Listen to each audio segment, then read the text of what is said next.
India एक विश्व का सबसे बड़ा लोकतांत्रिक देश है। फिर भी क्या आपको लगता है कि भारत में इक्वालिटी है, जेंडर इक्वालिटी और अदर और इक्वालिटीज? अगर जो भी आपका ओपिनियन है, आप मुझे कमेंट सेक्शन में बताइए। अभी रिसेंटली 2025 का ये जजमेंट है सुप्रीम कोर्ट का, जिसमें ट्रांसजेंडर की इक्वालिटी पे सुप्रीम कोर्ट ने काफी बड़ा डिसीजन दिया है। इस डिसीजन को बताने से पहले मैं आपको जो है एलजीबीटी कम्युनिटी की डेवलपमेंट के लिए जो भी डिसीजन लिए गए हैं सुप्रीम कोर्ट के द्वारा, वो सारी की सारी चीजें बताऊंगी। इसमें सबसे पहले है NALSA versus union of India. ये जो है बहुत ही ज्यादा लैंडमार्क जजमेंट था, जिसमें थर्ड जेंडर को भी एक जेंडर कंसीडर किया था कोर्ट में। और इसी के बाद से जो है थर्ड जेंडर को सारे के सारे राइट्स प्रोवाइड कराए गए बाय इंडियन गवर्नमेंट।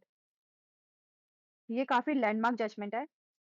इसके बाद transgender person protection of rights act 2019 में पार्लियामेंट लेकर आई, जिसमें जितने भी एसेंशियल राइट्स थे फॉर ट्रांस पीपल, उन सभी को इसके अंदर इंक्लूड किया गया। और साथ ही साथ उनके प्रोटेक्शंस के लिए अलग से मतलब एक्ट बनाया गया। सारी की सारी चीजें 2019 के इस एक्ट में थी। फिर 2022 में एक लैंडमार्क डिसीजन आया, जिसमें reasonable accommodation is also a fundamental right and essential right for transgender community। ये भी डिसीजन सुप्रीम कोर्ट ने दिया। फिर अभी जो राइट नाउ हम डिस्कस करेंगे 2025 का Jain Kaushik versus union of India का डिसीजन, जिसमें सुप्रीम कोर्ट ने सभी स्टेट्स को फटकार लगाई है। साथ ही साथ उन्होंने enforcement accountability and responsibility of all acts के ऊपर सवाल उठाया है। रीजन क्या है कि हमारे इंडिया में जितनी भी एक्ट्स हैं वो बन तो जाती हैं, लेकिन उनका एनफोर्समेंट कितना हो रहा है उन और अकाउंटेबिलिटी, रिस्पॉन्सिबिलिटी वो लेने के लिए कोई नहीं आता है। गवर्नमेंट तक नहीं लेती है। ब्यूरोक्रेट्स जो भी है, कोई भी मतलब इन सब चीजों की रिस्पॉन्सिबिलिटी नहीं लेते। और मतलब इतना ज्यादा इंपॉर्टेंट टॉपिक, जिसमें कि ट्रांसजेंडर पीपल्स एंड कम्युनिटी को इक्वालिटी और सारे राइट्स प्रोवाइड करना है, तो साथ ही साथ मॉनिटरिंग की भी इम्पोर्टेंस है। और वो सब चीजें नहीं होती हैं, जिस कारण से उनके राइट्स जो है वो ब्रीच होते हैं। इसी कारण से सुप्रीम कोर्ट ने एक काफी बड़ा डिसीजन दिया था। Let's start it. बैकग्राउंड इस केस का ये है कि एक ट्रांस वुमेन है, जो एक टीचर के जैसे स्कूल में बच्चों को पढ़ाती थी। बट जैसे उनका जेंडर रिवील हुआ, तो उन्हें उनकी ड्यूटी से निकाल देते हैं। हम्म, तो वो सुप्रीम कोर्ट जाती हैं। जैसे ही वो सुप्रीम कोर्ट में जाती हैं, तो सुप्रीम कोर्ट ने जो है मतलब काफी ज्यादा डिसीजंस दिए। साथ ही साथ उन्होंने बोला just to declare rights but to demand action.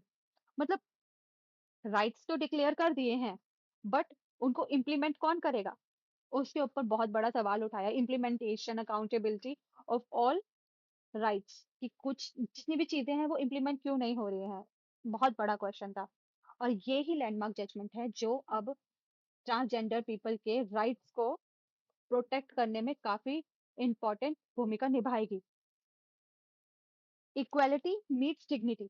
Court ने बोला है कि इक्वालिटी जहां पे होगी वहीं पे डिग्निटी हो सकती है, और जहां डिग्निटी होगी वहीं पे इक्वालिटी होगी। मतलब आर्टिकल 14 के बिना आर्टिकल 21 अधूरा है। Recognisation of rights is hollow without architecture for their enforcement. मतलब कि आप कोई भी राइट प्रोवाइड करते हो किसी को, वो वेस्ट है जब तक आप उस राइट के लिए उनको वो प्रॉपर सिचुएशन प्रोवाइड नहीं करते हो, स्ट्रक्चर प्रोवाइड नहीं करते हो, जिसमें वो राइट्स जो है वो अपना यूज कर सके। Let's say I am giving one example. मैंने किसी पर्सन को वाटर बॉटल दी पानी पीने के लिए, उसको प्यास लगी थी। बट मैंने ये बोल दिया कि आपको बॉटल खोलनी नहीं है। जस्ट मैंने पानी दे दिया, लेकिन खोलना नहीं है। तो वो पर्सन पानी नहीं पी पाएगा। वो जब तक ऐसे ही अगर जो चीज है किसी को प्रोवाइड कर दी गई, लेकिन इम्प्लीमेंटेशन प्रॉपर नहीं हो पाया, तो कोई फायदा नहीं है, वो अपने राइट्स को यूज ही नहीं कर पाएगा। फिर कोर्ट ने अभी ऑर्डर दिया कि 8 मेंबर्स की एडवाइजरी कमेटी बनानी है, जिसका जिसके हेड होंगे जस्टिस आशन मेनन, जो एक अपनी रिपोर्ट तैयार करेंगे जिसमें ट्रांसजेंडर पीपल जो हैं उनके एम्प्लॉयमेंट, एजुकेशन, पब्लिक स्पेसेस, मतलब सभी चीजों का ऑल ओवर जो है एनालाइज किया जाएगा कि उनको इक्वालिटी मिल रही है, डिग्निफाइड लाइफ है नहीं है, वो सारी चीजें देखेंगे और ये 3 महीने में फिनिश करके रिपोर्ट सबमिट करवानी है। अब कोर्ट ने बोला कि 2019 में ट्रांसजेंडर प्रोटेक्शन बिल आ गया था और वो एक्ट भी बन गया है, but still there is no clear mechanism for enforcement. कोई क्लियर मैकेनिज्म नहीं है, सारी चीजें वेग है और कंफ्यूजिंग है सारी की सारी। हम्म तो कोई फायदा क्या है? Lake reasonable accommodation like disability act 2016, मतलब बोला है कि डिसेबिलिटी एक्ट जो आई थी ना 2016 में, वो लेकर आ गई गवर्नमेंट, लेकिन उसका इम्प्लीमेंटेशन जैसा होना चाहिए था वो नहीं हो पाया। वैसे ही ये गवर्नमेंट जो है काम कर रही है। तो रीजनेबल क्या नाम है, अकाउंटेबिलिटी होनी चाहिए। जो भी आप एक्ट लेकर आ रहे हो, इम्प्लीमेंट हो पा रही है नहीं हो पा रही है, वो आपको देखना पड़ेगा। साथ ही साथ जैसे नालसा वाला जजमेंट आया, नालसा जजमेंट आया है, बहुत लैंडमार्क जजमेंट है ये। इसके बाद से ही थर्ड जेंडर को ट्रीट किया गया एज अ थर्ड जेंडर। इससे पहले थर्ड जेंडर जैसी कोई भी चीज नहीं थी, हमारे कहीं पे भी ये कंसीडर नहीं किया जाता था। तो वो वाला केस जो है उसको भी डिल्यूट कर दिया, उसको भी ध्यान नहीं रखा गया बाय गवर्नमेंट। कोर्ट ने जो भी डिसीजन लिया उसको तो कंसीडर करे ना। वो सारी चीजें जो है कोर्ट ने बोली हैं स्टेट्स को। Equality demands implementation not lip words. मतलब क्या है कि अगर आपको इक्वालिटी चाहिए तो उसको करना पड़ेगा, इम्प्लीमेंट करोगे तभी उसका रिजल्ट मिलेगा, बस बोलने से कोई फायदा नहीं है। साथ ही साथ कोर्ट ने बोला gender affirmation rights, transgender people को जो है ना सर्जरी करवानी पड़ती थी। जैसे कि लड़का जो है लड़की बन गया, जो भी मतलब उनको ट्रांसजेंडर सर्जरी उनकी होती है, उस टाइप की वो सर्जरी करवाते थे। ठीक है। तो उसके लिए जो है पहले एम्प्लॉयर से परमिशन लेनी पड़ती थी, बट कोर्ट ने बोला अब इस चीज की कोई रिक्वायरमेंट नहीं है, इट्स योर पर्सनल चॉइस।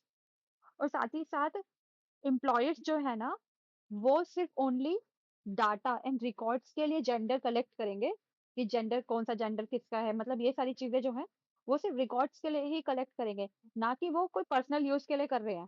तो इसको इतना कंसीडर करने की जरूरत नहीं है। फिर कोर्ट ने ये सारी चीजें चेक करी हैं और इस पे कटाक्ष दिया है, मतलब इस पे काफी ज्यादा क्रिटिसाइज किया है और मैं भी खुद हैरान थी ये पढ़कर। 2019 में जो है एक्ट बनी है transgender people protection act, but 11 states ने ट्रांसजेंडर प्रोटेक्शन सेल बनाया है। Do you understand it? मतलब हमारी स्टेट्स इतनी ज्यादा है बट स्टिल 11 स्टेट्स ने प्रोटेक्शन सेल बनाया है। और सिर्फ ओडिशा एंड केरला, ये दोनों ही स्टेट्स हैं जिन्होंने कॉम्प्रिहेंसिव पॉलिसी एक्शन बनाया है। मतलब प्रॉपर जो पॉलिसी होती है ना, वो सिर्फ ओडिशा गवर्नमेंट और केरला गवर्नमेंट ने बनाई है। और बाकी सारी की सारी स्टेट साइलेंट है, चुपचाप। इस चीज को भी कोर्ट ने हाईलाइट किया है। अब रियल टेस्ट तभी होगा जब इस चीज की इम्प्लीमेंटेशन होगी, ये कोर्ट ने बोला है। 3 मंथ का टाइम दिया है, बार बार मॉनिटर करने के लिए बोला है for real inclusion. Systematic discrimination in private sector को भी हाईलाइट किया है कि मतलब प्राइवेट सेक्टर में जो डिस्क्रिमिनेशन हो रही है वो भी अनएड्रेस्ड है। इस चीज को भी देखना पड़ेगा और इसमें भी काफी ज्यादा चेंजेस लेकर आने पड़ेंगे गवर्नमेंट को। It's a all chunk of this judgement. ठीक है। बट मैं अभी आपसे एक क्वेश्चन पूछना चाहती हूँ। Will India move from symbolic gesture to structural justice? It's a question for you. ठीक है। जो भी आपकी राय होगी, जो भी आप समझते होंगे इस चीज के बारे में, आप मुझे कमेंट सेक्शन में प्लीज बताना। ठीक है। अगर आपको मेरी वीडियो अच्छी लगी है तो सब्सक्राइब कर दीजिएगा, क्योंकि मैं ये recent judgement and landmark judgements के वीडियोस अब लेकर आती रहूंगी। और साथ ही साथ अगर आपको पसंद आती है तो लाइक कीजिए, शेयर भी कीजिए और कमेंट भी करना, ताकि मेरा मोटिवेशन बना रहे। Thank you.